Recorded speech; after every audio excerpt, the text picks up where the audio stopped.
ሰላም እየተባባልን የምንማማረውን የእግዚአብሔርን ቃል መከታተል እንችላለን። እንግዲህ ወንድማችን ያኮል ዌልካም ብያለሁ። በጣም ድንቅ ጸሎት ነበረ። ጠዋት ረጅም ሰዓት መንፈስ ቅዱስ በአንተ ሲቃትት የነበረው እና በጣም ደስ ብሎኛል። ቀንም እሱን እያሰብኩኝ ነበር። ድጋሚ ደግሞ ወደዚህ ቤት ስለመጣ በጣም ደስ ብሎኛል።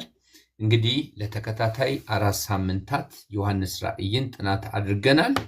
ባክግራውንድ በተመለከተ አንድ ክፍል ተናግሬ ከዛ በኋላ 2፣ 3 እና 4ኛውን ክፍል ደግሞ ዮሐንስ ራእይ ምዕራፍ 1 ምዕራፍ 2ን ተናግሬ ነበረ። ዛሬ እንግዲህ ክፍል 5ን ነው የምናገረው ማለት ነው። ክፍል 5 ፎከስ የሚያደርገው ምዕራፍ 3 ላይ ነው። ምዕራፍ 3 ደግሞ 22 ቁጥሮች አሉ። በ22 ቁጥሮች ደግሞ 3 አብያተ ክርስቲያናት ተገልጠዋል እና እነሱን አብረን እንመለከታለን። በዚህ አጋጣሚ ለሁላችሁም ግልጽ እንዲሆንላችሁ የምነግራችሁ አንድ መሰረታዊ ነገር ምንድን ነው? በቤተ ክርስቲያን ከዚህ በፊት ዮሐንስ ራእይ 22ቱን ምዕራፍ 10 ዓመት ያህል ቨርስ ባይ ቨርስ አጥንተናል። ቨርስ ባይ ቨርስ 15፣ 16፣ 17 የምናህል ሰዎች አብረን በደንብ ዲፕ የሆነ ጥናት አድርገናል። ያንን ጥናት እዚህ ጋር አመጣለሁ ካልኩኝ ከታላቅ እስከ ታናሽ ድረስ ቲክቶኩን ለቆ ሁሉ ሊሄድ ስለሚችል የማደርገው ምንድን ነው? በንባብና በዲፕ ጥናት መካከል ሰርቬይ የሆነ አካሄድ ነው የምመጣው ማለት ነው። ስለዚህ አንዳንዴ መነካካት ሊመስል ይችላል። አንዳንዴ ደግሞ የክፍሉን ጭብጥ የሆነ ሐሳብ ሊሆን ስለሚችል በጣም በተረጋጋ በሰከነ ሁኔታ ጭብጡን እኔ የምሰጣችሁን ጭብጥ ካያችሁ በኋላ ደግሞ ካገኛችሁ በኋላ በጥልቀት ክፍሉን ብታጠኑ የበለጠ ጥሩ የሆነ ሐሳብ ታገኛላችሁ ብዬ ተስፋ አደርጋለሁ ማለት ነው። እንግዲህ ምዕራፍ 2 እና ምዕራፍ 3 የምንመለከተው ምንድን ነው ተባብለናል? ለሰባቱ አብያተ ክርስቲያናት የተጻፈውን ደብዳቤ ነው። ባለፈው ሳምንት ምዕራፍ 2 ላይ 4 አብያተ ክርስቲያናትን አይተናል። እነዚህ 4 አብያተ ክርስቲያናት እነማን ናቸው ለሚለው የመጀመሪያው ሐዋርያት ሥራ ምዕራፍ 19 እና 20 ላይ በሐዋርያው ጳውሎስ አገልግሎት የተመሰረተችው ኤፌሶን ቤተክርስቲያን ናት። ኤፌሶን ቤተክርስቲያን በኤፌሶን ከተመሰረተች በኋላ ሐዋርያው ጳውሎስ አገልግሏታል፣ ጢሞቴዎስ አገልግሏታል። ዮሐንስ 3 መልእክቶችን ኦልሞስት 4 መልእክቶችን 5 መልእክቶችን ዮሐንስ ጽፎላታል። በብዙ አገልጋዮች የተገለገለች ቤተክርስቲያን ናት። ከዚህም የተነሳ ኤፌሶን 9 አጥቢያ ቤተክርስቲያኖችን ወልዳለች ብያችኋለሁ። 9 አጥቢያ ቤተክርስቲያን ከወለደች በኋላ 7ቱ በጣም ክሪቲካል በሆነ ኬዝ ውስጥ ስለነበሩ ሐዋርያው ዮሐንስ 7ቱን ሰሌክት አድርጎ መልእክት ጽፎላቸዋል እንጂ የተቀሩት ደግሞ 3 አብያተ ክርስቲያናት አሉ ብዬ ነግራችሁ ነበረ። እና አሁንም ደግሞ የምነግራችሁ ነገር ያ ሁሉ መልእክትና ያ ሁሉ ማስጠንቀቂያ ከተነገራት በኋላ በዮሐንስ ራእይ ላይ ያ ሁሉ ማስጠንቀቂያ፣ ያ ሁሉ ትምህርት፣ ያ ሁሉ አገልጋይ ካገለገላት በኋላ በአሁኑ ክፍለ ዘመን በ21ኛው ክፍለ ዘመን እዚህ አካባቢ ትንሿ ኢሲያ ላይ ምናልባት 0.01% ብቻ ነው ክርስቲያኑ። እነዚህን የሚያህሉ አብያተ ክርስቲያናት ምን ሆነዋል? ያ ሁሉ አገልግሎት ከተቀበሉ በኋላ መቅረዛቸው ተወስዶ ከምድረ ገጽ ጠፍተው በእነሱ ምትክ ያው ጨረቃን የሚያመልኩ ሰዎች ቦታውን እንደተቆጣጠሩት በአሁኑ ጊዜ ደግሞ ቱርክ እንደሚባል ሁላችሁም ታውቃላችሁ ማለት ነው። ስለዚህ ቤተክርስቲያን ጀምራ ለመጨረስ ምንም ዋስትና የላትም። እንደ ትውልድ አገልጋይ እንዴት ነው የምናስቀጥለው የሚለውን ማሰብ እንዳለብን ከዚህ ትምህርት እንወስዳለን። ሌላው ቤተክርስቲያንን ሰዎች የሚመለከቱበት 2 ገጽታ አለ። አንደኛው ውጫዊ ገጽታ ነው። ውጫዊ ገጽታ ሁሉ ነገር የተሟላለት የሚያብረቀርቅ በጣም ብዙ ገንዘብ ኢንቨስት የተደረገበት በጣም ጥሩ ባለጠጋ ምዕመናን የተማሩ ምዕመናን አሉበት የሚባል ቤተክርስቲያን ሊኖር ይችላል። አንዳንዱ ደግሞ ውጫዊ ገጽታው በጣም ቤተክርስቲያን ብሎ ለመጥራት እንኳን የሚያሳቅቅና በጣም ደቃቃ የሆኑ ቃሉን በመጠቀሜ በጣም ይቅርታ አድርጉልኝ። አሁን አገልጋዮች የሚጠቀሙት ቃል ነው። በጣም ድሃ የሆኑ በጣም ዝቅ ያለ ኑሮ ላይ የሚኖሩ ማህበረሰቦች የሚያመልኩባት ቤተክርስቲያን አለች። አሁን ሁለቱን ከላይ ያለውንና ከታች ያለውን ስናነጻጽር በሰውኛ እግዚአብሔር ከነሱ ጋር ስለመሆኑ ምልክቱ ይሄውና ብለን የሚያምር ህንፃ ያላቸው በጣም ትላልቅ ሰዎች ያሉባቸውን ቸርቾችን አቤት እግዚአብሔር ከነሱ ጋር ነው ልንል እንችላለን። እነዛ ደግሞ ምስኪኖችንና ምንም የሌላቸውን ደግሞ በጣም ምስኪኖች ብለን ከንፈር ልንመንጠላቸው እንችላለን። አጉልቶ በሚያሳይ መነጽር ሁሉን የሚመለከት ሁሉን የሚመረምር ጌታ ግን ሲመለከት ከውጭ ያብረቀረቁትን ድሆች ውጫቸው ባዶ የሆነውን ደግሞ ባለጠጎች ብሎ ሊጠራ ይችላል። ስለዚህ የአብያተ ክርስቲያናት ትክክለኛ መርማሪ ማን ነው ሲባል ማን ነው? ኢየሱስ ክርስቶስ ነው። ስለዚህ ምዕራፍ 2 እና ምዕራፍ 3 ላይ ጌታችን ኢየሱስ ክርስቶስ አብያተ ክርስቲያናትን ሲመረምር ለእያንዳንዱ ስያሜ ሰጥቷል። እስቲ ምን አለበት በጥልቀት ከምናጠና ከምትሉኝ እስቲ እኔ አሁን በቃል ያስኩትን እስቲ እንኳን ለመያዝ ሞክሩ። ላትደርሱ እስከ መቃብሬ ማለት ነው። የኤፌሶን ቤተክርስቲያን የተባለችው ምንድን ነው? ቸልተኛዋ ቤተክርስቲያን ተብላለች። ምንድን ነው ቸል ያለችው ከተባለ የኢየሱስ ክርስቶስን ፍቅር ነው ቸል ያለችው እቺ ቤተክርስቲያን። ቸልተኛይቱ ፍቅሩን ቸል የቀደመውን ፍቅር ትተሻል የተባለች መስራቿ እንደገና 9 አጥቢያዎችን የወለደች በብዙ መልካም ስራዋ የምትታወቅ ግን የቀደመውን ፍቅር የረሳች።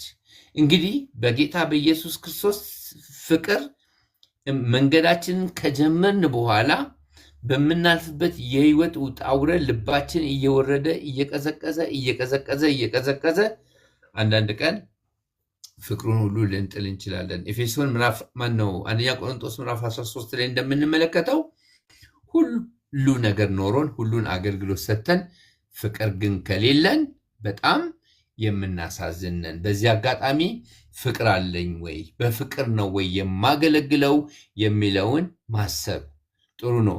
ብዙ ጊዜ ኤግዞስት እያደረግን እየደከምን እየዛልን ሰልፉ ሲበዛብን ነገሮች አልሳኩልን ሲሉ እያልን በቃ በብዙ ኮምፕሌን ራሳችንን በሰው ፊት አዋርደን ጌታንም እያሳጣን የምናገለግልበት ጊዜ አለ። አንዳንዴ እንደው ለምልክት ላንሳላችሁና ምንድን ነው የምንለው? አገልግሎት አለኝ ነው የምንለው? አገልግሎት አለብኝ ነው የምንለው? አለብኝ ማለት እኮ ልክ እንደ ተሰላቸ ዕዳ አድርጎ እንደሚቆጠር ሰው ነው የምናስበው ማለት ነው። ስለዚህ ንግግራችን ራሱ እኔ በጣም ነው የማየው ሰዎች ሲናገሩ እንዴት ራሳቸውን በሰው ፊት እንደሚያሰጡና እንዴት የጌታ የኢየሱስ ክርስቶስን ነገር በፍቅር እንደያዙት ጂዘን ማድረግ ምንም አይቸግረኝም። እና የቀደመውን ፍቅር የተወች ቤተክርስቲያን ተብላለች ኤፌሶን። ሁለተኛዋ ቤተክርስቲያን የሰርሜነስ ነች። ሰርሜነስ ቤተክርስቲያን ምንድነች? በብዙ የህይወት ውጣ ውረድ ውስጥ የምታልፍና አዘኤንድ እስከ መጨረሻው ጽኚ እኔ የህይወትን አክሊል እሰጥሻለሁ ተብላ የተሸለመች ቤተክርስቲያን ትባላለች። ሶስተኛዋ ቤተክርስቲያን ደግሞ ሄደን ምዕራፍ 2 ላይ ስንመለከት ጴርጋሞን ነች። ጴርጋሞን ምን አይነት ቤተክርስቲያን ነች? ከዓለም ጋራ የምትስማማ ኮምፕሮማይዝ የምታደርግ የምታመቻመች ደብል ማይንድድ የሆነች ዘመናዊ ናት። ሌሎቹን የጥንቶቹን ፋራ ምናምን የምትል ግን ከዓለም ጋራ በጣም በማመቻመች እጅና ጓንት ሆና ከዓለም ጋራ የምትስማማ ተብላለች። የትኛዋ ቤተክርስቲያን? ጴርጋሞን። አራተኛዋ ቤተክርስቲያን ደግሞ ማነች? የቲያጥሮን ቤተክርስቲያን። ብልሹ ብልሹ ቤተክርስቲያጥሮን የኤልዛቤል መንፈስን ያልተቃወመች ብዙ መልካም ነገር አላት፣ ግን የዛኑ ያህል የተበላሸች ቤተክርስቲያን ነበረች። እንግዲህ በዚህ ዘመን ስንመለከት አንዳንድ አገልጋዮች በጥልቅ መናፍስት ነው የሚያገለግሉ ሲባል ጆሮን አይሰቀጥጥም? ሰይጣን በነገራችን ላይ የራሱ ሐዋርያ ያለው፣ የራሱ ነቢይ ያለው፣ የራሱ ወንጌል ሰባኪ ያለው፣ የራሱ መጋቢ ያለው፣ የራሱ እረኛ ያለው፣ የራሱ አስተማሪ ያለው፣ አዚ ሴም ታይም ደግሞ የራሱ ቸርችም አለው እና አጉልቶ በሚያሳይ መነጽር እኛ ያለንበት አጥቢያ ቤተክርስቲያን፣ እኛ የምናገለግልበት አጥቢያ ቤተክርስቲያን ምን ይመስል ይሆን? እና ስለሚያሳፍር ነው ቅድም እየሳኩኝ ነበርና አሁንም እየሳኩ የምነግራችሁ ነገር አንዳንድ ቸርቾች የመባ ዕቃ ናቸው። በቃ ይዞራሉ። በቃ ዋና ታርጌታቸው ምንድን ነው ቢባል ገንዘብ ነው። በጣም አሳፋሪ ነው። ደሙን በገንዘብ የመስቀሉን ስራ በገንዘብ መለወጥ እንዲህ በምን አይን ነው ኢየሱስ ክርስቶስ ፊት ተቀርቦ የሚታየው? ኢየሱስ በምን አይን ሊታይ ነው? በምን አይን ሊታይ ነው ኢየሱስ? እና እነዚህ ቸርቾች በምን ላይ ነበሩ? በነቀፋ ነበሩ። እንግዲህ ወደ ዛሬው ስንመለከት እያነበብኩላችሁ ነው የምነግራችሁ።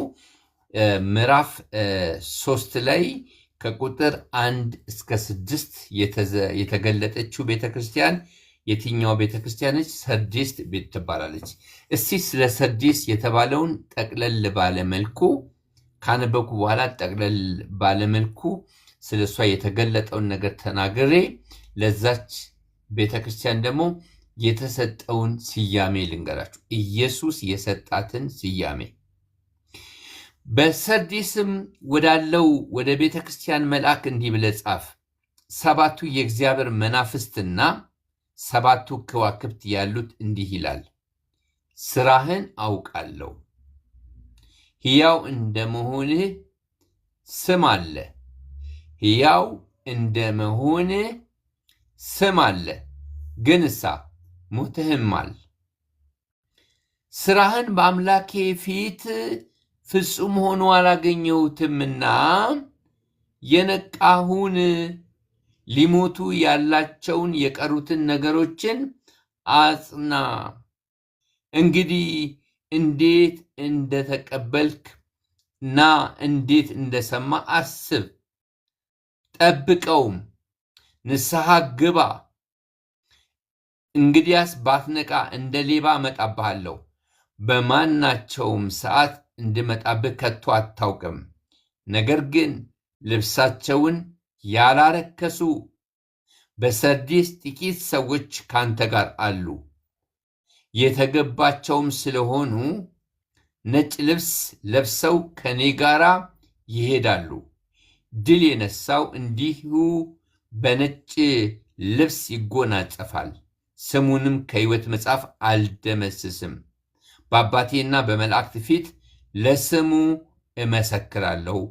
መንፈስ ለአብያተ ክርስቲያናት የሚለውን ጆሮ ያለው ይስማ እያለ ዮሐንስ ከ1 እስከ 6 በአምስተኛ ደረጃ የተጠቀሰችውን የሰርዴስን ቤተክርስቲያን ሲዘረዝር ነው የምንመለከተው። እቺ ቤተክርስቲያን ምን ተብላ ነው የተጠራችው? በጌታችን በኢየሱስ ክርስቶስ ደካማይቱ ቤተክርስቲያን፣ ስም ያላት ግን የሞተች፣ በጣም ድንቅ ስም ያላት፣ ድንቅ ሎጎ ያላት፣ ድንቅ ራእይ ያላት፣ ድንቅ ተልእኮ ያላት፣ ድንቅ ግብ ያላት፣ ድንቅ ሴት ያላት፣ ድንቅ ግቢ ያላት፣ ድንቅ ስሞች ያሏት፣ ድንቅ ድንቅ የሆኑ ስጦታዎች ያሏት የበለጸገች፣ ነገር ግን ስም ኖራት እንጂ የሞተች ነበረች። ማን ይለየዋል? ጌታችን ኢየሱስ ክርስቶስ በኪነ ጥበቡ አጉልቶ በሚያሳይ መነጽር አብያተ ክርስቲያናትን አይቶ አንተ እንደዚህ ነህ ብሎ መናገር ካልቻለ በቀር ማንን ማን ይናገራል? እቺ ቤተክርስቲያን ምንድነው የተባለችው? ደካማይቱ ቤተክርስቲያን ተብላለች። ደካማይቱ ቤተክርስቲያን ተብላለች። እንግዲህ ከዚህ በፊትም በጣም በተደጋጋሚ ተናግሬ ያውቃለሁ። አሁን ግለሰቦችም አብያተ ክርስቲያናትም አንዳንድ ቸርቾችም ይሄ አባት ሲሞት የአባት ንብረት እንዴት ነው ለመውረስ የሚኮነው? ልጅ ሁሉ ቤት የተወለደ ውጭ የተወለደ ያልተወለደም በመልክ የሚመሳሰል አባት ሞተ ሲባል ገና ገና ገና ገና ገና ገና በተወሰኑ ቀናቶች ውስጥ ሩጫው ይቀጥላል አይደለ? ልክ አሁንም እንደዚህ አንዳንድ ሰዎች በስም በቃ ዘማን ኦፍ ጋድ ይባላሉ፣ ቀጥሎ ፓስተር ይባላሉ፣ በመቀጠል አይመጥነኝም፣ ከዛ አፖስትል ይባላሉ፣ ነቢይ ይባላሉ። በቃ አንድ ሰው 3 4 5 6 ሰዎች ጸጋ ስጦታ ስያሜ ይጠራል። ገጥሟችሁ አያውቅም? እዚህም አለ እዚህም አለ እዚህም አለ። በትምህርትም ስትመለከቱ ዲግሪን ይዣለው፣ ማስተርሴን ይዣለው፣ ከዚህ እንደዚህ አግኝቻለሁ ይላል፣ ሰርተፍኬት ይላል። በቃ ይሄ በዚህ ብዙ ሰው በእግዚአብሔር ቤት ውስጥ በክርስቶስ በሚደረገው ነገር ለመታወቅ ሲጣጣር ነው የሚገኘው እንጂ ክርስቶስን ሲያከብር አታዩትም። እኔ ወንድሞቼና እህቶቼ በግልጽነት ልቤ ውስጥ ያለውን ቃል እንድናገር ፍቀዱልኝ። ጳውሎስም በሱ ዘመን እንደዚህ ብሏል፣ ሁሉም የራሳቸውን ይፈልጋሉ የክርስቶስን አይደለም አለ። በአንድ መልኩ ያጣነውን ነገር በእግዚአብሔር ቤት ውስጥ ለማግኘት እየተሯሯጥን ያለንበት ጊዜ ነው። አሁን በእግዚአብሔር ቤት ውስጥ እኮ ሰዎች ባለጠጋ እየሆኑ ነው። መባ አስራታቸውን ከህዝብ 3 4 5 ራውንድ እያከማቹ ከዚያ በኋላ የራሳቸውን የግል ድርጅት ፋራህን ፈልግ አንተ ዝም ብለህ አንጋጥ እያሉ ያሉበት ስም ያላቸው ግን የሞቱ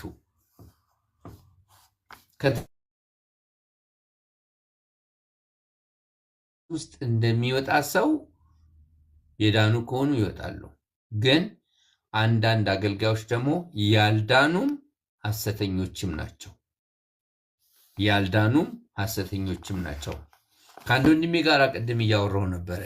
ህይወት ተሽቀንጥሮ የተወረወረበት ሁሉም ምን እንደሚያገኝ ነው የሚያስበው። ገና ከጠዋቱ የሚጣጣረው ምንድን ነው የሚገኘው? ሲጋበዝ ምን አገኛለሁ ነው።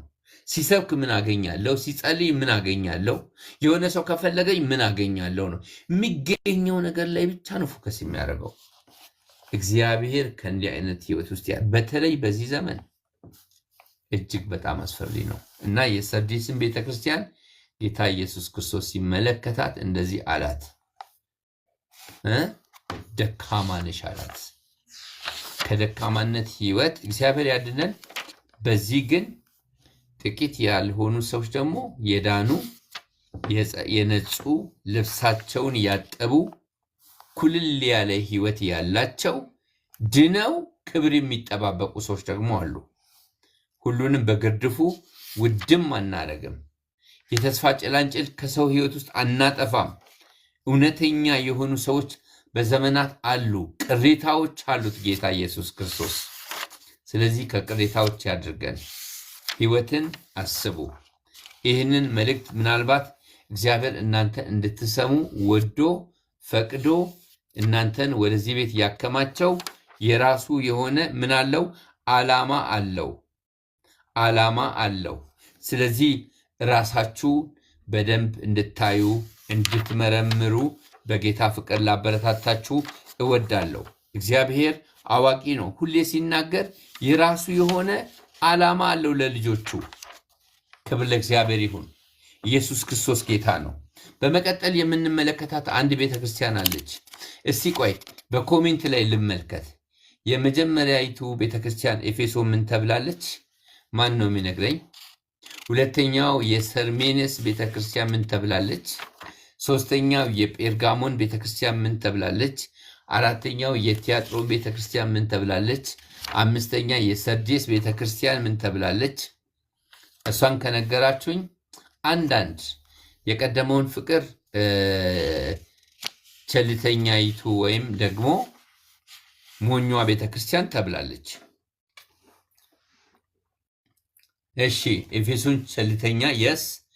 ቀጥሎ በመቀጠል የሰርሜነስ ቤተክርስቲያን የተሸለመች። አሁን እንዳትረሱ፣ የሰርሜነስ ቤተክርስቲያን የተሸለመች፣ የጴርጋሞን ቤተክርስቲያን ከዓለም ጋር የምትስማማ፣ ከዛ በመቀጠል ደግሞ የቲያጥሮን ቤተክርስቲያን ብልሹ፣ ከዛ የሰርዴስ ቤተክርስቲያን ደግሞ ምንድነች? የሰርዴስ ቤተክርስቲያን አሁን የነገርኳችሁ ደካማይቱ ተብላለች። ደካማይቱ። አንዴ በእጃችሁ እንደዚህ ጽፋችሁ በደንብ አድርጋችሁ ካጠናችሁ ትይዛላችሁ፣ ደግሞም አትረሱም ብዬ ተስፋ አድርጋለሁ። በመቀጠል የምንመለከታት 4፣ 5 ተመለከትን። 6ኛይቱ ቤተክርስቲያን ደግሞ ፊላዴልፊያ ትባላለች። ፊላዴልፊያ ቤተክርስቲያን ደግሞ ምን አይነት ቤተክርስቲያን ነች? የታመነች ቤተክርስቲያን ነች። እችን ቤተክርስቲያን እንደምናገኘው ከቁጥር 7 እስከ 13 ባለው ስለ ፊላዴልፊያ ቤተክርስቲያን የተጻፈውን አብረን እንመለከታለን። እንግዲህ ከሰባቱ ስንቱ ነውር ነቀፋ የሌለባቸው ናቸው? 2 ብቻ ናቸው። እነሱም በኋላ አሳያችኋለሁ። በፊላዴልፊያም ወዳለው ወደ ቤተክርስቲያን መልአክ እንዲህ ብለህ ጻፍ። እሺ፣ የዳዊት መክፈቻ ያለው፣ እሺ፣ የሚከፍት የሚዘጋም የሌለ፣ እሺ፣ የሚዘጋም የሚከፍትም የሌለ ቅዱስና እውነተኛ የሆነው እርሱ እንዲህ ይላል፣ ስራህን አውቃለሁ። እነሆ በአንተ ፊት የተከፈተ በር ሰጥቻለሁ፣ ማንም ሊዘጋው አይችልም። ኃይልህ ምንም ትንሽ ቢሆን ቃሌን ጠብቀሃልና 100 ሰው መካከል፣ 1000 ሰው መካከል፣ ከሚሊዮን መካከል እግዚአብሔር ያየኛል ብለህ። ሃሌሉያ። ኃይልህ ትንሽ ነው፣ ቁጥርህ ትንሽ ነው፣ ግን ስሜን ጠብቀሃል። ይህን ቃል መንገድ ላይ እየመጣው እያለ እያሰላሰልኩ ነበረ። ማንም ባያየኝ እግዚአብሔር ያየኛል፣ ዮሴፍ እንዳለው። ስለዚህ ቃሌን ጠብቃልና ስሜንም ምን አላረክም? አልካድክም። ምን ችግር አለው የሚሉ ሰዎች አሉ አደለ? ቅድስናቸውን ዩዝ ኤንድ ስሮ ያደረጉና ኃጢአት ሰርተው በቃ ምግብ እንኳን አመስግኖ መብላት አቅቷቸው ከዛ በኋላ ምንድነው ልክ እንደ ድመት አፋቸውን ጠርገው ምን ችግር አለው ይላሉ። አሁን አልነግራችሁም። አንድ ቲክቶክ ላይ አንድ ልንገራችሁ። በቃ አንድ የሃይማኖት ቄስ ከሴተኛ አዳሪ ቤት ሲወጣ ከኋላ አንድ ወጣት ያገኘውና አንተ የህዝብ አገልጋይ አይደለም? የእግዚአብሔር ካህን አይደለም? የእግዚአብሔር ካህን እንዴት እንደዚህ አይነት ነገር ታደርጋለህ ሲባል ኮስተር ብሎ ዱላውን እንደዚህ ይዞ ምን አገባ ሲል ሰምቻለሁ። አሁን እነሱ ብቻ ናቸው ኃጢአተኞች ናቸው እያልኩ አይደለም። በሃይማኖት ሁሉም የሚሆን ነው ይሄ ነገር። ግን የዚች ቤተክርስቲያን ባህሪ ከአሁኑ ዘመን ጋር ስናነጻጽር ይለያል። እቺ ታማኝቷ ቤተክርስቲያን ተብላለች። የአሁኑ ዘመን ግን አገልጋይ፣ የአሁኑ ዘመን ግን ምዕመን ምን ያህል ታማኝ ነው? እውነት ጌታ ኢየሱስ ምስክሬ ነው። ለማስጮህ ብዬ አይደለም የምናገረው፣ ልቤ ውስጥ ስላለ ነው። ህይወት አለ ወይ? እንደ ድሮ የቀደመው ነገር ልባችን ላይ አለ ወይ? እግዚአብሔርን መፍራታችን አለ ወይ? ጽድቁ አለ ወይ? ቅድስናው አለ ወይ? ህይወታችን ተመቷል፣ ደርቋል። በምን አወቅ? የጸሎት ህይወታችን ተጎድቷል። የቃል ህይወታችን ተጎድቷል። ልባችን የቀደመውን ፍቅር ጥሏል። ማገልገል ማገልገል አያሰኘንም። እግዚአብሔር ቤት ውስጥ እንኳን መሄድ እየታከተን ነው። ከምን ጊዜውም በላይ በጣም ብዙ አስቸጋሪ ጊዜያቶችን አሳልፈናል። ከምን ጊዜውም በላይ ደግሞ ይሄ ጊዜ የከፋ ነው። ይህን ሳልናገር አልፍ ተጠያቂ ስለሆንኩ ማለት ነው። ስለዚህ እቺ ቤተክርስቲያን ምን አይነት ቤተክርስቲያን ነች? ታማኝ ናት። ስሙን ያልካደች። ምንድን ነው እዚህ ጋር ያለው? እነሆ አይሁድ ሳይሆኑ አይሁድ ነን ከሚሉ ነገር ግን ከሚዋሹ ከሰይጣን ማህበር አንዳንዶቹን እሰጥሃለሁ። እነሆ መጥተው በእግሮች ፊት ይሰግዱ ዘንድ እኔም እንደወደድኩ ያውቁ ዘንድ አደርጋቸዋለሁ። አይሁድ ሳይሆኑ አይሁድ ነን የሚሉ ከክርስቲያን ጋር እንደ ክርስቲያን የሚሆኑ እነዚህን ሰዎች እኔ ስያሜ ሰጥቻቸዋለሁ። ጥሩ ስያሜ፣ እስስት ናቸው። ከዓለም ጋር ቁርጥ ዓለምን ይመስላሉ። ቤተክርስቲያን መጥተው ከአገልጋይ ጋር እንደ አገልጋይ፣ ከምዕመን ጋር እንደ ምዕመን፣ ከትሑታን ጋር እንደ ትሑታን ይመስላሉ። መጽሐፍ ቅዱሳችን እንደሚናገረው በፍቅር ግብዣችሁ ውስጥ እነዚህ ሰዎች እንደ ጉድፍ ናቸው ይላል። በጌታ በኢየሱስ ክርስቶስም ከእንዲህ አይነት የእስስትነት ህይወት እግዚአብሔር ያድነን። እግዚአብሔር ያድነን።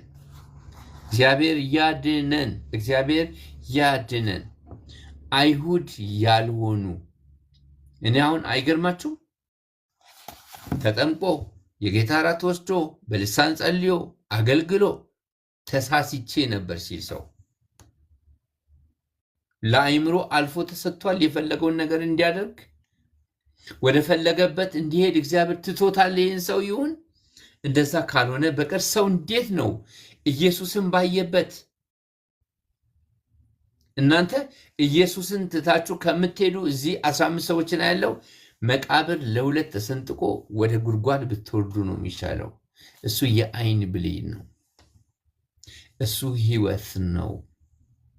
እሱ ክብር ነው። ፍጻሜያችንን የሚወስን ነው። እሱን ያጣ ህይወቱን አጣ። እሱን የጠላ ህይወቱን ጠላ። ስለዚህ ኢየሱስን ከመካድ ለጊዜያዊ እንጀራ ተብሎ ለጊዜያዊ ስኬት ተብሎ ኢየሱስን እንዳትነኩት። ኢየሱስን እንዳትነኩት። ከአይሁድ ጋር እንዳይሁድ ናቸው፣ ግን አይሁዳውያን አይደሉም። ከኛ በቀር ሰው ላሳር የሚሉ ናቸው። አዘኢንድ አይሁድ እንዳልሆኑ እኔ አሳይ ዘንድ መጥተው ከእግሮች በታች እንዲሰግሩና አንተ እውነተኛ አይሁድ እንደሆንክ እንዲያውቁ አድርጋለሁ አለ። ጌታ ያውቃል። ሂኖስ ደስ የሚለኝ ኢየሱስ ሁሉን ያውቃል። ኢየሱስ የሰራችሁትን ስራ፣ የከፈላችሁለትን ዋጋ፣ ያለፋችሁበትን ጎዳና አንዳንዴ በአገልጋዮች አማካኝነት ሲናገር ደስ አይላችሁም? በቃ ኮንፊደንስ ይኖር። ለምን በከንቱ አልሮጥኩም ለማለት በከንቱ ሮጬ እንደሆነ ጠዋት መቅድም እየተናገረ ነበር መሰለኝ ይህን ቃል። በከንቱ ሮጬ እንደሆነ ብላችሁ ትፈራላችሁ። አንዳንዴ ዘመኔን ተምች ኩኩባ በላው ወይ? ጸሎቴ ከንቱ ነው ወይ? ስብከቴ ከንቱ ነው ወይ? አገልግሎቴ ጌታ ወይ ከንቱ ነው ወይ ስትሉ እግዚአብሔር ድካምህን አውቃለሁ ሲል፣ ሃሌሉያ። እንደዚህ ያርጋችሁ እግዚአብሔር ቀሪውን የህይወት ዘመናችሁ ማለት ነው። ሃሌሉያ። ቀጥሎ እንደዚህ ይላል፣ የትዕግስቴንም ቃል ስለጠበቀ እኔ ደግሞ በምድር የሚኖሩትን ይፈትናቸው ዘንድ በዓለም ሁሉ ላይ ሊመጣ ካለው ከፈተና ሰዓት እጠብቅሃለሁ። ተፈተነ አልፈሃላ ኦልሬዲ። በነገራችን ላይ ልዩ ፌበር አይደለም እናንተ፣ ልዩ ፌበር አይደለም፣ አልፈሃል ኦልሬዲ። የሁለተኛ ክፍል ፈተና ተፈትኖ ያለፈ ሰው እንዴት ፈተና ይመጣለታል? አይመጣለትም። አልፈሃል ነው እያለ ያለው። ጠብቀሃለሁ በቃ ምናምን እያሽሞነመነው አይደለም። ኦልሬዲ አልፈሃል። ኢዮብ እንዳለፈ አንተም አልፈሃል። ስለዚህ የዓለም ፈተና ቢመጣም ታልፋለህ ነው። የተፈተንበትንና ያለፍንበትን ህይወት ድጋሚ ቢመጣ እናልፈዋለን። ስለዚህ ከዛ ጠብቀሃለሁ ነው። ያለፋችሁትን ታልፋላችሁ፣ ያላለፋችሁትን ትፈተናላችሁ። ከዛስ እነሆ በቶሎ እመጣለሁ፣ ማንም አክሊል እንዳይወስድብህ ያለህን አጽንተህ ያዝ። ከዛስ ድል የነሳው በአምላኬ መቅደስ አምድ እንዲሆን አደርገዋለሁ፣ ወደፊትም ከዚያ ከቶ አይወጣም። የአምላኬን ስምና የአምላኬን ከተማ ስም ማለት ከሰማይ ከአምላኬ ዘንድ የምትወርደውን አዲሲቱን ኢየሩሳሌምን አዲሱን ስሜንም በእርሱ ላይ እጽፋለሁ። መንፈስ ለአብያተ ክርስቲያናት የሚለውን ጆሮ ያለው ይስማ ይላል። እንግዲህ መጽሐፍ ቅዱሳችን አንዴ በደንብ ስሙኝ፣ ደህንነት በጸጋ ነው። እዚህ ክፍል ላይ መጽሐፍ ቅዱስ እያወራ ያለው ስለ አክሊል ነው። ከመዳን በኋላ የኖራችሁት ህይወት ምን ይመስላል ነው። ከዳናችሁ በኋላ ከንቱ ኑሮ ከኖራችሁ ህይወታችሁ ከትንታግ እሳት ውስጥ እንደሚያመልጥ ትድናላችሁ።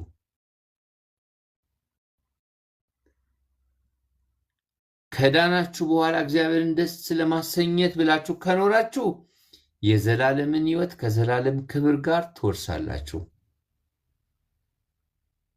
ሳትድኑ አገልጋይ ነኝ ካላችሁ ከሁለት ያጣ ጎመን ትሆናላችሁ። የዘላለምም ህይወት የላችሁም፣ አክሊልም የላችሁም። ግን የዳነ ሰው ስለ መዳኑ አይጠራጠር። እኔ ድኛለሁ፣ ይህንን ሁሉ ዓመት በእግዚአብሔር ቤት ውስጥ የለፋሁት የደከምኩት ለአክሊል ነው።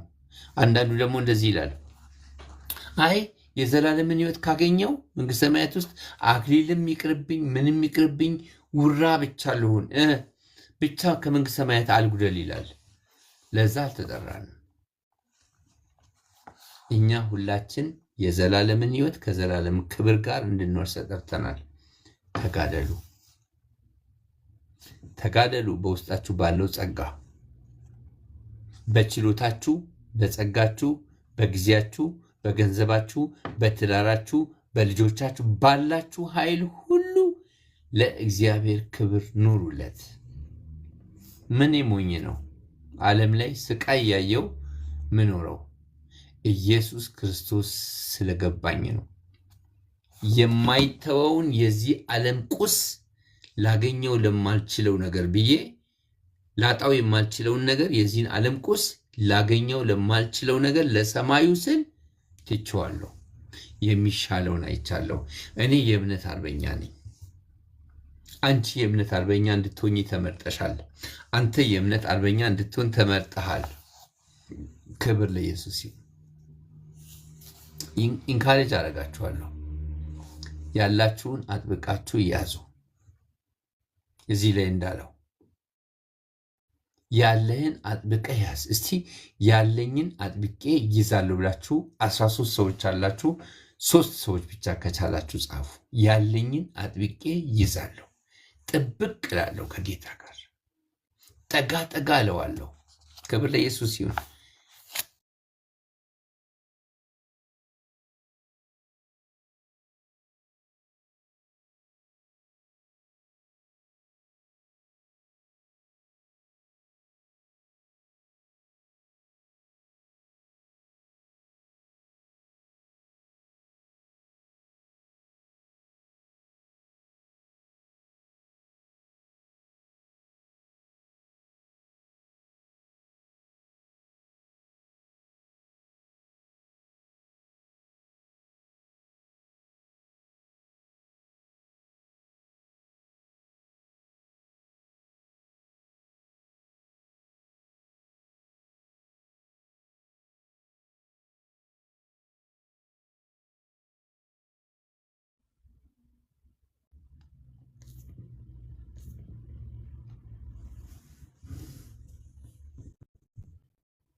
ወንደር አላችሁ ማለት ነው። ወንደር የተቋረጠ መስሎኝ ነበረ። እሺ፣ ክብር ለእግዚአብሔር ይሁን። ጌታ ኢየሱስ ይባርካችሁ። ከዛ በኋላ ከፊላዴልፊያ ቤተክርስቲያን በመቀጠል ስንቱን አይተናል ማለት ነው? ዛሬ 6 አየን አይደል? አንድ ነው የቀረው። አንዷ የመጨረሻዋ ቤተክርስቲያን ማን ትባላለች? እስቲ ሎዶቅያ ትባላለች። ሎዶቅያ ቤተክርስቲያን ደግሞ ሞኝ ተብላለች። ከቁጥር 14 ጀምሮ እስከ 22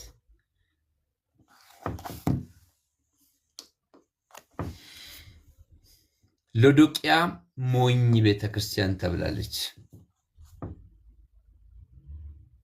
አሉ አይደለ? አንድ ቁጥር ጻፉልኝ ካለው አለው። አዎ ከ14 ጀምሮ ላንብብላችሁ። እንደዚህ ይላል። በሎዶቅያም ወዳለው ወደ ቤተክርስቲያን መልአክ እንዲህ ብለህ ጻፍ። አሜን የሆነው የታመነውና እውነተኛው ምስክር በእግዚአብሔርም ፍጥረት መጀመሪያ የነበረው እንዲህ ይላል፣ በራድ ወይም ትኩስ እንዳይደለ ስራህን አውቃለሁ። በራድ ወይም ትኩስ ብትሆንስ መልካም በሆነ ነበር። እንዲሁ ለብ ስላለ በራድ ወይም ትኩስ ስላልሆነ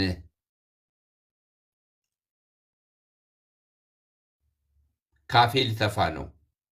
ሀብታም ነኝና ባለጠጋም ሆኛለሁ፣ አንድስ እንኳን አያስፈልገኝም የምትል ስለሆንክ ጎስቋላና ምስኪንም ደሃም እውርም የተራቆትክም መሆንህን ስለማታውቅ ባለጠጋ እንድትሆን በእሳት የነጠረውን ወርቅ ተጎናጽፈ የራቁትነትህንም ሀፍረት እንዳይገለጥ ነጭ ልብስህን ለብሰ እንድትታይ ዓይኖችን የምትኳለውን ኩል ከኔ ትገዛ ዘንድ እመክርሃለሁ። እኔ የምወዳቸውን ሁሉ እገሥጻለሁና እቀጣቸዋለሁምና።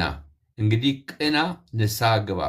እነሆ በደጅ ቆሜ አንኳኳለሁ። ማንም ድምፄን ቢሰማ ደጁን ብከፍትልኝ ወደ እርሱ እገባለሁ፣ ከእርሱ ላይ እንደተቀመጥኩ ድል ለነሳውና ከኔም ጋር በዙፋኑ ላይ ይቀመጥ ዘንድ እሰጠዋለሁ። መንፈስ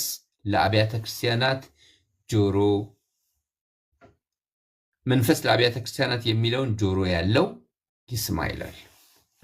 ሎዶቅያ እንግዲህ ቅድም በመግቢያ ላይ እንደነገርኳችሁ ከውጭ ያብረቀረቀች፣ እግዚአብሔር ከእሷ ጋር ስለመሆኑ ምልክቱ ይሄውና የሚባልላት፣ አዘኢንድ ግን ጌታ ሞኝ ቤተክርስቲያን ያላት፣ ሞኝ ቤተክርስቲያን የተባለች ቤተክርስቲያን ነች። እንግዲህ ከሰባቱ መካከል የሰርሜነስ እና የፊላዴልፊያ ቤተክርስቲያን ያለ ነውርና ያለ ነቀፋ ተገኝተዋል። የተቀሩቱ እጅግ በሚያሳፍር ሁኔታ በታላቅ ውርደት በታላቅ ውድቀት ነው መርማሪው መጥቶ ሲመለከት ያያቸው። በምን ሁኔታ ውስጥ እንዳለን ራሳችን እንድናይ ይሄ በጣም ቆንጆ መልእክት ነው። ከዚህ በላይ ማለት አልፈልግም። የምትሉት ነገር ካለ ሪፍሌክሽን ከላይ ጀምሮ እስከ ታች ድረስ ለእናንተ እድል ሰጣችኋለሁ። የምትሉትን ለመስማት ዝግጁ ነኝ። ልክ እናንተም እኔን እየሰማችሁ እንደነበረ ማለት ነው። ማይክ የሚመቸው ሰው ከፍቶ ማለት ይችላል። ተባረኩልኝ።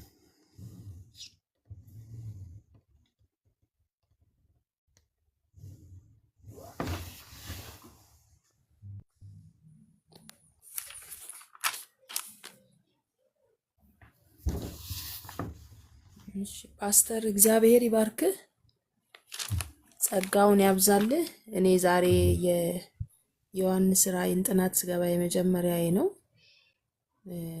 በጣም ብዙ አምልጦኛል። እውነት በጣም ነው የተጸጸትኩት። እስካሁን ባለመግባቴና ባለማወቅ መሰለኝ፣ ከሰዓቱም ጋራ ባለመግባባት መሰለኝ እስካሁን ያልገባሁት እና እግዚአብሔርን እጅግ አድርጌ አመሰግናለሁ። በጣም ደስ የሚል የትምህርት ጊዜ ነው በእውነት